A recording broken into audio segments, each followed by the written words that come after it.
They said no world would take us. But look, hey, that planet's lights are still on. Then we go down. Whatever it costs. The stars did not mourn them. When the Galactic Senate passed Resolution 7 Omega, stripping the Velorian people of their homeworld, their citizenship, and their right to dock at any recognized spaceport, the chamber erupted in applause. Representatives from 47 species stood and clapped. Some wept with relief. The Velorians had been labeled dangerous, unpredictable, a species that refused to kneel, refused to be catalogued, refused to stop asking questions that made empires uncomfortable. They were given 72 standard hours to leave known space. Commander Cale Doran stood on the bridge of the Ember's last light, a ship held together by welds, prayers, and stubbornness, and watched the Senate's broadcast end. Beside him, First Officer Lyra Voss said nothing for a long time. Around them, the remaining fleet of 11 ships drifted in silence. 43,000 Velorians. All that remained of a civilization that had once built cathedrals among the stars. Navigation, Cale said finally, his voice steady. Pull up the unmapped sectors. The navigator, a young woman named Sarah, pulled up a spinning holographic map. Most of it was gray, uncharted, unknown, considered worthless by the Senate precisely because it hadn't been claimed yet. One system blinked faintly near the edge of the map. A single yellow star. 4 rocky planets. One of them showed traces of nitrogen-oxygen atmosphere. That one, Cale said. Commander, Sarah said carefully. That system is listed as pre-contact. The species there hasn't even broken orbit yet. Good, Lyra said, speaking for the first time. That means the Senate hasn't poisoned them against us yet. They dropped out of faster-than-light travel on the far side of the moon, using it as cover while they ran scans. What they found surprised everyone on the bridge. The planet, called Earth by its inhabitants, was loud. Impossibly loud. Radio signals, television broadcasts, internet data streams, all pouring outward into space like a civilization that had never once considered that someone might be listening. They were listening to a news broadcast when the translator finally calibrated. International summit has failed again, with delegates unable to agree on refugee resettlement policies. Cale looked at Lyra. Lyra looked at Cale. They argue about refugees, she said slowly. Which means they have refugees. Which means, Cale finished, some of them understand what it means to have nowhere to go. He made a decision that 43,000 people had not voted for, and he made it in 3 seconds. Sarah, open a hailing frequency on their most commonly used band.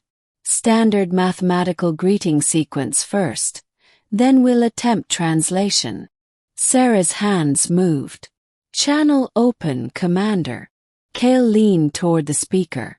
This is Commander Cale Doran of the Velorian fleet.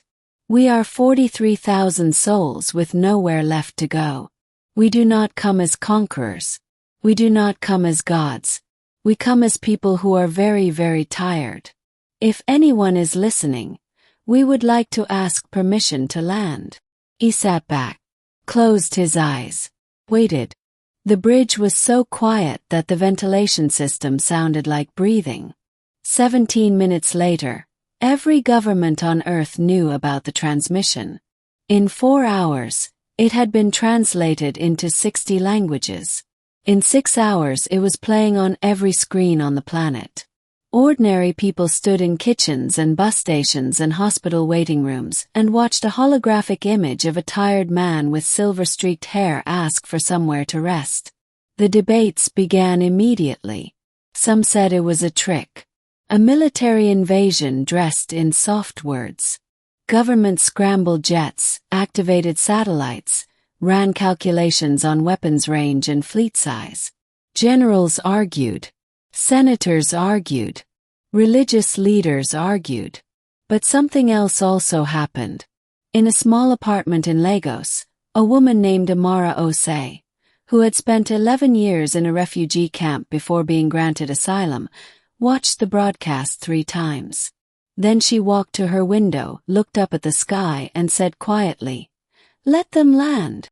In a fishing village in Norway, an old man named Eric, who had harbored Jewish families during a war his grandchildren only read about in books, called his local representative and said the same thing. In Manila, in Karachi, in Sao Paulo, in Detroit, people who had known displacement, who had known the particular shame of begging for a place at someone else's table, recognized something in Cale's voice. The weight of it. The dignity he was barely holding onto. Within 48 hours, a coalition of nations had voted. The answer was yes. They landed in 3 designated zones: converted airfields, wide coastal plains, open desert.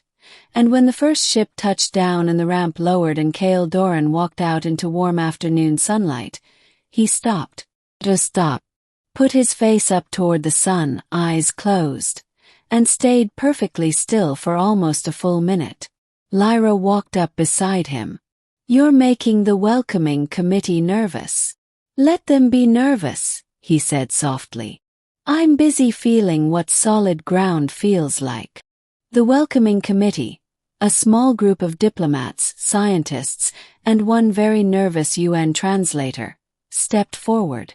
Their leader, a compact woman named Dr. Priya Mehta, extended her hand in the human gesture of greeting that the Velorians had studied during descent. Cale took it, shook it carefully, learning the motion as he performed it. "You took a significant risk," Dr. Mehta said, "contacting us the way you did. You had no way of knowing how we'd respond." "No," Cale agreed. "But your broadcasts told us something." "What did they tell you?" He glanced back at the ships, at the faces beginning to appear in doorways, at children peering cautiously at a yellow sun they had never seen before. "That you fight about everything," he said. "Your politics, your borders, your history. But the fact that you fight about refugees means you haven't decided they don't matter. A species that debates the question is still capable of answering it right." Dr. Mehta was quiet for a moment. Then she smiled, small, genuine, a little sad. "We don't always get it right." "Neither do we," Cale said. "But we're here now. And we have a great deal to offer if you'll have us." She looked at the ships. 43,000 souls. Tired eyes. Careful hope. "Welcome to Earth," she said. Behind her, the sky was blue and wide, and it did not care who stood beneath it. That was the thing about Earth, Cale would write in his log that night.